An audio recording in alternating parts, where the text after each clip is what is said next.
Hey everyone. So I figured I don't know. I figured that I will just make this video as I walk and pace. Right? Right. Okay, so I wanted so in the past, if you watch my old channel, Grunge Sickness, I don't know if you noticed this or not, but I kinda had this weird hatred towards emo music. Which makes sense. I mean, I'm a grunge kid, adult person. I mean, I'm only 22, but you know what I mean.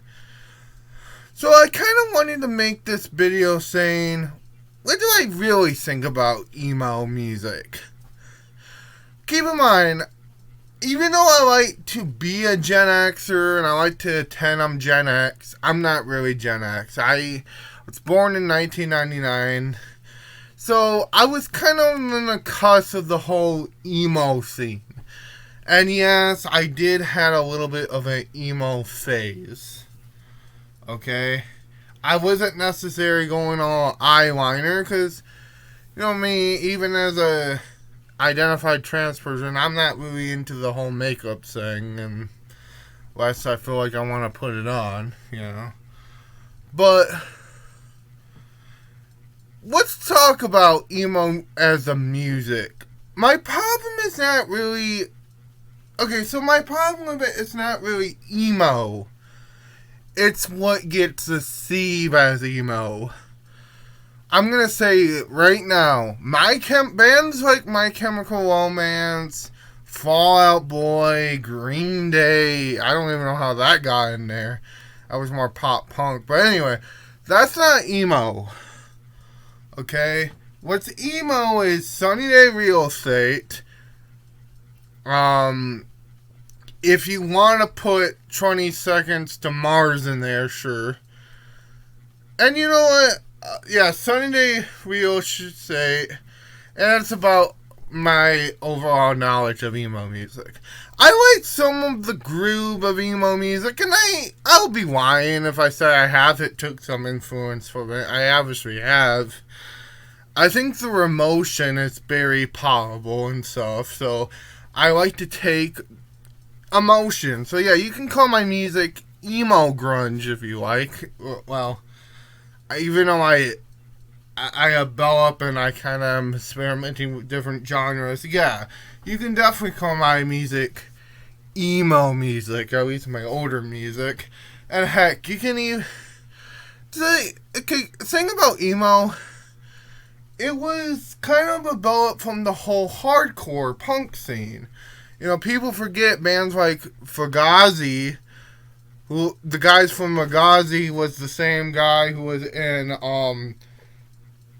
Minor Threat, right? So Minor Threat kind of bended this whole emo thing. And actually, he was in the band before Fugazi, after Minor Threat. I forget the name though. But they were kind of the start to this whole thing called emo core. And I think that's the problem. It's the name. It's the marketing. It's and I think my problem with emo just stems in I can't really identify it. I know a lot of people say the same thing about grunge music, but let's be honest. At least with grunge music, you can somewhat identify it. If not a sound, at least in a sense of, oh, these guys wear flannel. They talk about, you know, different weird kind of topics of oppression. Not as oppression, but they talk about all types of, like, stuff. You know, they have mumble voices, kind of. Yeah, you can call that grunge. With emo, I don't know. Half of the time I just get it confused with pop punk. Because emo, and I will make a video about pop punk too, but I wanted to focus more on emo today.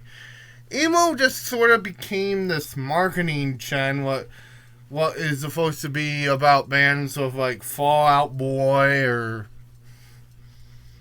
I don't know, My Chemical Romance. Sorry, I can't stand My Chemical Romance.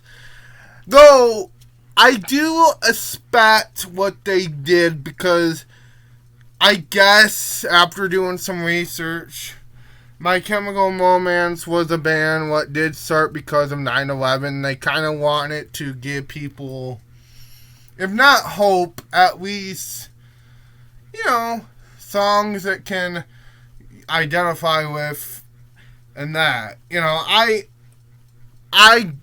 I am from the 9/11 generation, so I can understand wanting to write songs what can almost mellow your thoughts a little bit, even if it is angry music, give you some type of hope. So yeah, I appreciate it for that. I just don't like their music. I'm sorry. But yes, I don't necessarily have a problem with emo music. I have a problem with this, I'm going to say post-emo music, what just got popular for some reason in the 2000s. But anyway, tell me what you think about it. Bye.